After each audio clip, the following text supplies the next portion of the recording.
মাঝে মাঝে বাচ্চারা খেয়াল চাইয়া নিজের দিকে খেয়াল দেওয়া দরকার। এই রান্নাটা এত মজা, এত সহজভাবে জিনিসটা হয় যে খাইতে খুবই ভালো লাগে। বিনসটা আগে ধুয়ে সুন্দর করে খাইটায় পেঁয়াজ, হলুদ, মরিচ, রসুন, তারপরে 2টা কিউব দিছি, কিটা তেলও দিছি, লবণও দিছি, আর সরিষার বাটা দিয়ে সুন্দর করে হাত দিয়ে মাখাইয়া কষাইয়া সামান্য পানি দিয়ে পেঁয়াজও আস্তা থাকে, সব কিছু আস্তে আস্তে থাকে, ধনিয়া পাতা দিয়ে লামাইয়া খাইয়া দেখো আলহামদুলিল্লাহ। পেঁয়াজে পাতলা পাতলা করে কুচি করে নিয়ে বেগুনটা কুচি কুচি করে খাইটা বালা করে ধুইয়া পানি ফেলিয়া লবণের দেওয়ার পরে পেঁয়াজ থেকে পানি বাড়াইলে বেগুন মিশাইয়া ফ্লাওয়ার অথবা কনস্টার্চ দিয়া হালকা হাতিটা মাখাইয়া রাখবা। কিমারে ব্ল্যাক পেপার, আদা, রসুন, পেঁয়াজ, তারপরে ধনিয়া, লবণ দিয়া মাখাইয়া আপনার পছন্দ মতো দিতে পারেন। গুল কইরা বলের মতো শেপ দিলাইলে এটা সেটিং হয়ে যায়, পরে কিন্তু এটা ভাঙে না।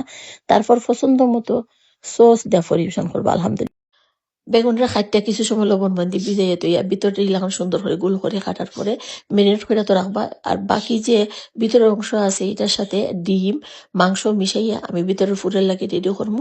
তাওয়ার মাঝে বাটার দিয়া যে চাকরে মেরিনেট করে দিয়েছেন এটারে সেটিং করে নিবা, দিবা। ওই সময় আগুন বাড়াইয়া দেওয়ার পর যখন দেখবা বলকের মতো মানে তেলটা বুড়বুড়ি দেওয়া হয়েছে, তখন ভিতরে স্টাফ লেবেল করে দিয়া উল্টাইয়া পাল্টাইয়া লাল লাল করে বিরান করে লামাইয়া খাইবা আলহামদুলিল্লাহ। বাটার, রসুন, আদা, চিলি ফ্লেক্স দিয়া লাইরা সাইরা চিকেন দিয়া লেবুর রস উপরে দিমু। তারপর চিলি ফ্লেক্স, কাসুরি মেথি দিয়া, হলুদ, সামান্য মরিচ দিমু। আর মরিচ ইউজ করতাম নাই।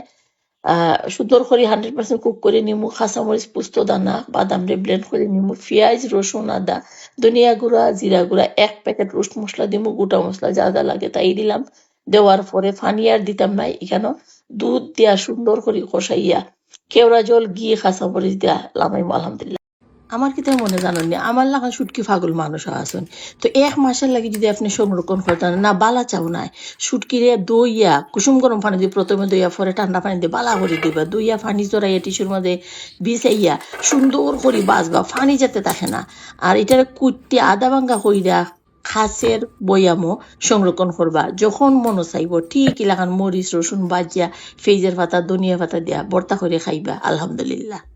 ঝামেলা মনে করলে খানি থেকে দূরে থাকা। সোজা কথা, ঝামেলা যদি মনে না করেন তাইলে ইউনিক খানি অথবা মজার মজা খানি খাইতে পারবা। আলুর একটু বাড়ি বাইরে করে খাইতে, তারপর ভিতরিলা খাইতে নিবা কিনিয়া একদম উতরাইল পানি দিয়া, গরম পানি দিয়া লবণ বেশি করে দিয়া ভিজাই দিবা। তারপরে পানিটা খালি জড়াইবা আর ধুইবা না, কারণ এটার গায়ে লবণ লাগাই থাকতে হইব। তারপরে সুন্দর করে মিনিট কইরা স্প্রিং রোল শীতরে লম্বা লম্বা কইরা খাইতে ওইটারে ফেসাইয়া মশমশা করে বাচ্চা খাইবা আলহামদুলিল্লাহ। আজকে রাঁধছিলাম বাকচয়। তো আমার ছেলেটা লিয়ে আবার আসবো, কইব তোমরা উচ্চারণ ঠিক মতো করতে পারো না, তোমরা প্রবলেম, তোমরা বাংলাদেশি অ্যাকসেন্টই এখনো মাতো। তো আমরা বাংলাদেশি মানুষ বাংলাদেশি অ্যাকসেন্টই তো মাতো না, তার লোকে ঝামেলা কইরা লাভ নাই। আমি বললাম তুমি বয়স দো, আমার দেওয়ার দরকার নাই, হ্যাঁ আসে লিয়া। আমি বললাম সবে তো বুঝিলাম, তুমিও বুঝলাই।